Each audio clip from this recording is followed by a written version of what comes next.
Good day everyone, my name is Princess Rose Huerta from BS Arc 3C, and for today's video, I will be explaining and showing to you my architectural plans and drawings of this proposed contemporary city hall. So let's get started. So first is the concept board. So for our concept board, I entitled the proposed contemporary city hall Golden Gateway. So why Golden Gateway? So this is design concept. The Golden Gateway contemporary city hall derives its name from Cagayan de Oro's identity as the city of golden friendship and its vision to serve as a gateway to progress and good governance in northern Mindanao. Golden represents the city's warmth, hospitality, and prosperity, while gateway signifies openness, connection, and development, reflecting the city hall's role as both a civic landmark and a welcoming center for its people, incorporating green architecture, solar panels, green roofs, vertical sustainability and energy efficiency, and natural ventilation, wide eaves, and landscape courtyards, enhanced comfort and community interaction. Through public plazas, open spaces, and shaded walkways, the City Hall becomes a civic hub that blends modern form, cultural identity, and environmental responsibility. So for our design objectives, so I provide here na tulo po siya, site, space planning, and then building character. So for site, to ensure accessibility, security, and smooth circulation, to apply universal design for barrier-free access, and then to connect the city hall with its urban context and open spaces. For space planning na pod is to zone spaces efficiently for government functions, to promote logical circulation between key areas, to provide ample plazas, waiting areas, and counters, to include safe exits and adaptable disaster-ready spaces. So for our building character, to express civic pride and Cagayanan identity, to apply sustainable and climate-responsive features, to embody trust, progress, and resilience in design. So here is our design consideration. So for our design consideration, I consider its mobility for our PWD, natural ventilation, sustainability, cultural sensitivity, aesthetics pod, iyang nature-friendly, security, accessibility, sustainability, technology, and waste segregation. So, for my design philosophy, I put here, when architecture reflects its citizens, a building becomes more than walls and offices. It becomes the heart of the city itself. So, yeah, that is my inspiration for this city hall. For our color scheme, I provide gray, blue, brown, gold, and green. Then for building materials naman po is concrete, glass, marble, steel, wood, Davis paint, special Davis paint akong gigamit, acrylic, and then ceramic tiles, and then beton brute finish na color white. And then design features is solar energy, rainwater harvesting, PWD friendly, courtyard, plaza, arc, since the kuan is mostly mga arc yun yung mga windows. And then smart technology, kay innovative naman ta karon. So mo ni ang ato ang site analysis. So nakadiri gyud mostly ang wind padulong, prevailing winds niya kay paanaw pa dinhi. So north padulong sa south, then south padulong sa north. And then mo ni naa dinhi dapita ang iyahang road. And then makita na ninyo siya sa ato ang site level later. So kani ang road na ay wide road dinhi. Guys ano siya na uptown guys ano. And then naa po dinhi. Okay? Napo diri ang minor road. So, for money din ato ang proximity matrix, and then bubble diagram din ato ang form evolution. So, mag-proceed na ta karon sa ato ang floor plan. So, this is our floor plan, ground floor plan ni siya. And then, ako mong i-tour guys. So, for here, portico chere, naadiri ato ang entrance po. And then, naapod kay entrance dinhi, gaserve po ni siya dinhi nga kanang, dahil siya nga entrance since na mga spaces nga need siya og entrance gyud nga direct gyud. Pero, here is our entrance. Here, na portico chere po, and then the porch, and then ato ang lobby. Na information desk, natay duha ka elevator, and then our stairs, natong atrium po. Then, pagbutang na ato nimo dinhi po, natay hallway, ma'am and sir. Tong hallway, and then dire naay mga waiting area. Bali atong hallway is naay courtyard, so para ang atong ventilation is okay ra kaayo for both side, left o right wing. So courtyard, waiting area for both, and then male o female nga restroom po. So natire ang ato ang public service area, business and permit office, City General Services Office. Ato ang records, tanan sila ng mga spaces here is na ay mga records and archive po. And then mga department head po nila. And then naa diri ang Public Development Service Office, and then naa din ato ang City Disaster Risk Reduction and Management Office, Emergency Operations Center po. Doon na naa po sila department head and department assistant, and then naa sila record and archive na mga space para sa each na mga departments. So, napod tayo conference room din ato ang break room para for the staff, and then locker po nila, and then nila ang restroom. So, provide tali nga na. So, natay pagsulod nila din napoy pwede po ni ma-access din So, mo ni siya. Napod tayo fire exit din and then na-provide po tag fire exit din din po sir. Naputay o nila nga entrance din para direct na ma-access ang City Social Welfare and Development Office. Tapos ang kuan pod kaning para sa mga Office of the Senior Citizen and PWD Affairs, para dali na gid kayo ilahang access din nga part. Then na sila mga department head, and then ilahang records and archive. Also na po din ang ato ang public service area for public city health. So na provide ko 5 ka beds, and then ilahang doctor's office, and then ang restroom. And then na po tay city veterinary din vet na office, department head, and then yahang office gid sa city veterinary office po.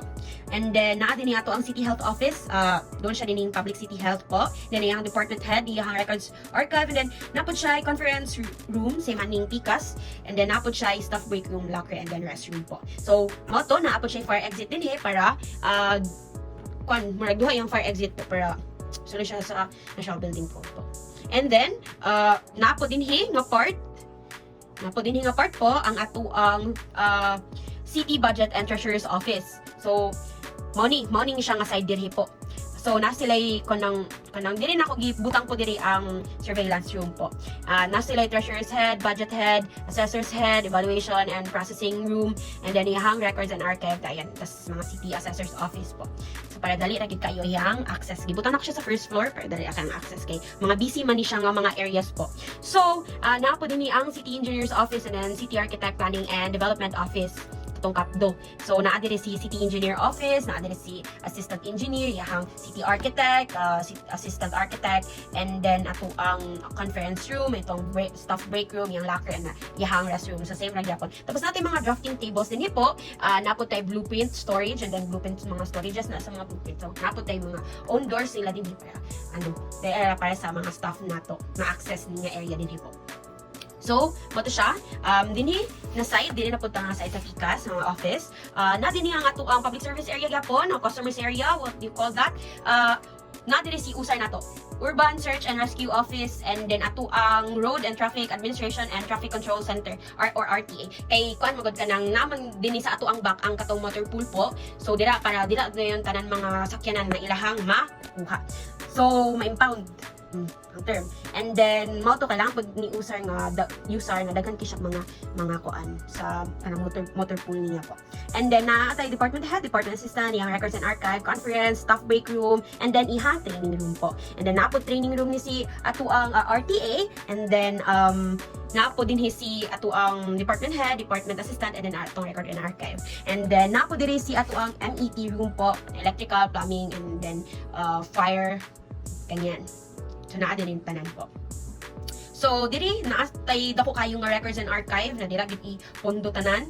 Natay waiting area, info desk niya, and then napo dinhi ang cafeteria nato nga area. So natay pantry, natay utility room, and then nato ang main kitchen. So ma-access siya sa back po para kung mga staff is dali ra pud sa ilaha. So anang access po. Dinhi.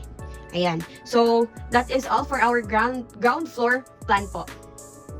So, let us all proceed sa ato ang second floor plan. So, for our second floor plan, makita nato din ang ato ang pagsaka nato, atong hallway, and then makita atong atrium po, open below siya, ato ang elevator, duha ka elevator, and then natuan ni siyang session hall po din nga part. So, sa session hall, natay kaning media room din mga media, and then katong public nga area for nang kay bawal man kayo sila din Ito yung ni Sir William po. Tapos kani, natay utility room, and then natay records room, and then iyahang audio visual room. So, pagawas ana at inatbangay gyapon sila aning convention hall. Para duha sila ka hall po nga inatbangay po. So, naagya pa yung utility room, iyahang audio visual room, and then iyahang records room. So, sa dinhi nga portion po, nagipon tayo katong courtyard, open below, and then nato ang restroom gyapon. Pwede na sila muna og if in kaso mag-CR sila. So, public ni siya po ng mga toilets. And then kani dinhi na to gibutang si ato ang exhibition and then gallery space kay para kinama din si City Tourism Office and City Agricultural Office nato. So mao to. Natay waiting area, public service area, customers area ingana. Na dinhi tapos napotay department head sa both na offices, and then napotay staff break room and conference room para ma-access nila basta kun nabutang dinhi kuan po door. And then mo ni siya nga ang fire exit po. Tapos, din na area po is na ay City Environment and Natural Resources Office sa Senro. So, mo ni siya yung mga office na sila staff break room, conference, department head sa Senro. Senro gid ni siya tanan po. And records or archive. So, din nga area po is natay City Scholars Office, department head niya, department assistant, yang coordinator, and then records and archive. Tapos conference room, then yang staff break room gyapon, naapot tay kanang kitchenette na nila sa naay kanang kitchenette kada staff break room po. So mo ni na sila SK office gyapon. So I believe nga dili magin sa City Hall sa Cagayan de Oro na ICT, na SK office. So mo to na conference room, then records and archive, and department assistant, department head. So dinhi nga area po is ato ang waiting area in info desk, itong records room nga archive na naagid dinhi tanan ipundo tanan. And then naputay media room dire, gibutan nato siya dinhi po para murag ma-access gid siya sa tanan. Opo, na siya sa tunga po. So, here, we have here our waiting area, public service area for our City Human Resource Management Office. So, naputay department head, yang interview room, yang conference, yang staff break room. So, City Administrator's Office po iyang apad, kay para dool po ni Mayor's Office. Pero layo si Mayor. Napot din si Mayor. Ayan po. Tapos, City Administrator's Office na siya department head, records archive, conference room, yung staff break room. So, natay, fire exit. And then, ang ato ang City Council Office, na-adyo po siya public service area. Tapos ato ang Legal's Office po, na siya din ng department head, and then iyahang records and archive. And then same po aning City Council Office na ay department head, and yung mga staff, break room, and conference room po. Tapos, diri po, natin public service area, yung info desk niya, yung waiting area po ni dinhi. Tapos, nini, pagsulod ni mo na kay makita nga records and archive. Tapos, pagsulod po, kay na conference, and then staff break room. Dayon, vice mayor na secretary, and then mayor's na secretary. So, si vice mayor, diri na to siya gibutang. Then, si mayor's office po, is diri na to siya gibutang. Kasi, storage din nga area, and then, yahang mga restroom. So, gibutangan na to, og kanang, pipe. Ito, para for ventilation. So, here is our second floor plan po. And also po, kani di ay tanan na mga sa ato ang floor plan, kay gisigurado gid ako po nga naa siya proper spacing, and then iyahang circulation pod, and then iyahang kanang makalihok gid ang tao bitaw sir. Like, na ay 0.8, 1.2 nga mga spaces nga need sila ng space nga ingana, then 1.8 inana po. So ato nang i-consider gid tanan. And then ang iyaha pong kanang spaces na dira dool siya, dapat dool siya dire dapat na siya sa first floor, na siya sa ground floor, kini siya na busy kayo siya, so dapat na siya sa ground floor. So mo to ato silang gipang consider tanan. And then naapod sa kanang second floor ang uban nga mga dili gid kaayo ingon nga busy ni area po. So let's proceed here sa atong site development plan po. Makita ninyo nga dako gyud kaayo nga atong site because it's 100,000 square meters, so 10 hectares po siya. Para pod ni sa ato ang future development nga mga future development pod. So mao to siya, naa diri ang ato ang entrance. Ano siya? Makita ninyo tong entrance dinhi. So then the drop off po niya yung rotonda. Drop off, then para maka-drop off po siya din, then maka-drop off po siya din po. Ganun lang. Na, diyan, pag-ana, natay mga motor pool din kay ingon ko sa inyo ha, di ba kaganina po is na ay din na adi itong user, and then ihang RTA, so natin nag-provide diri o motor pool. So natin mga staff parking nasa likod din nga area. So why nga nang naadi na sa likod? Kay ana si Sir William nga mas tsada na i-prioritize ang public, like ang ato ang mga citizen na magamit yun mismo, or kailangan na sila ang i-priority compared sa mga go-work nga na po. So, mo to siya, dili natin pa staff. So, mo to PWD na here para ma-access sila nila dali. And then, money, natay butang ng mga arrow for circulation. Ana, tapos natay bus parking area din para maayra pag backing nila and then ana. Tapos makita ninyo din dagan jud gi-provide nga public parking area and then calculated na siya tanan guys. And then mo ni siya ang ato ang building na to, building footprint and nihang roof line. Ano kaning baga, ning solid line po. Nihang roof line, then mo ni paana siya. Dang. Ano yung exit? So, nag-provide po ta here og ingkuranan nila, benches, and then natay MRF din nga side. So, kuha lang niya, backing, and nakaw na dahil. So, naa din ni ang ato ang 10M Minor Road. So, sa ato ang site development plan po, kay na-provide ka ng medyo ramp gid siya, elevated siya, para dili siya mabaan if in kaso ng gani. Ayan, na-provide tag plaza. And then mga trees po sa area. And then yung mga sidewalks and everything po. Then natin north sign. So, balikaan gid ang side. Balikaan na siya po. Ano siya. So, here is our front elevation, rear elevation, left side elevation, and then right side elevation. So, na-provide ko mga dimensions here po. And then, itong mga building mats. And then, i-render po na ako para makita gyud nga na gyud siya inyahan nahong front elevation nato kay nato diri ang katong building nga naa siya kanang main entrance nato po, and then morning katong sa left side katong naay city disaster risk, then morning katong sa mga public health and city vet ina nga mga offices po. So, mo ni siya. Dili sa atong rear elevation po, mo ni nga atong cafeteria, mo ni itong MEP para na siya access nila sa gawas ng MEP. So, mo na siya po. Puros gid siya, mabantayan ninyo, puros gid siya glass kay we always kanang go for transparency. So, mo na siya. Left side elevation, mo ni siya po, and then ato ang right side elevation. So, natay horticulture, mo ni siya, na-drop off lang po.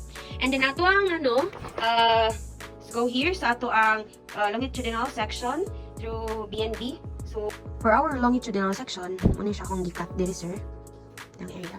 So, makita ninyo din nga kita ang restroom, ato ang locker, ito ang conference area, ang courtyard.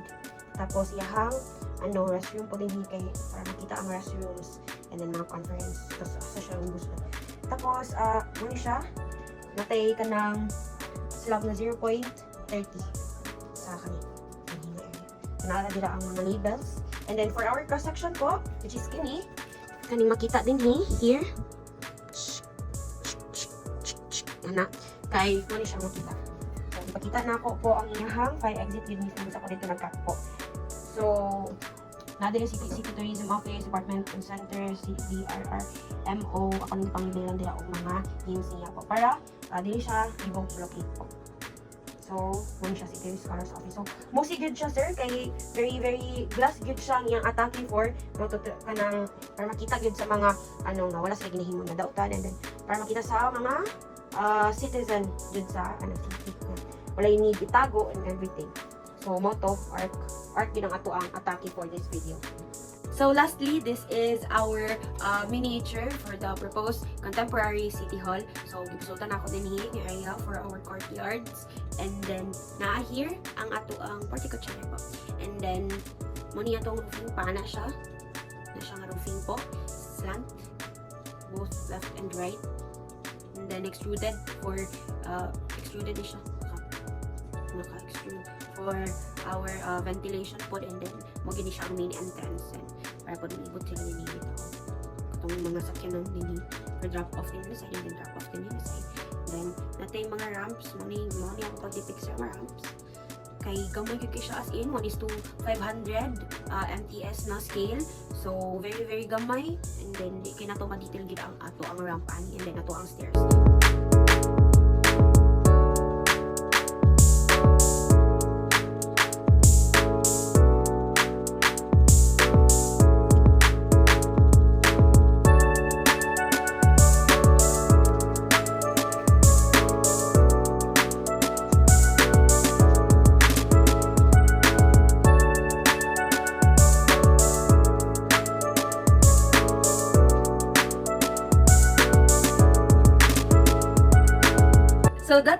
for our video presentation, guys, for this proposed contemporary city hall. And I hope you like it.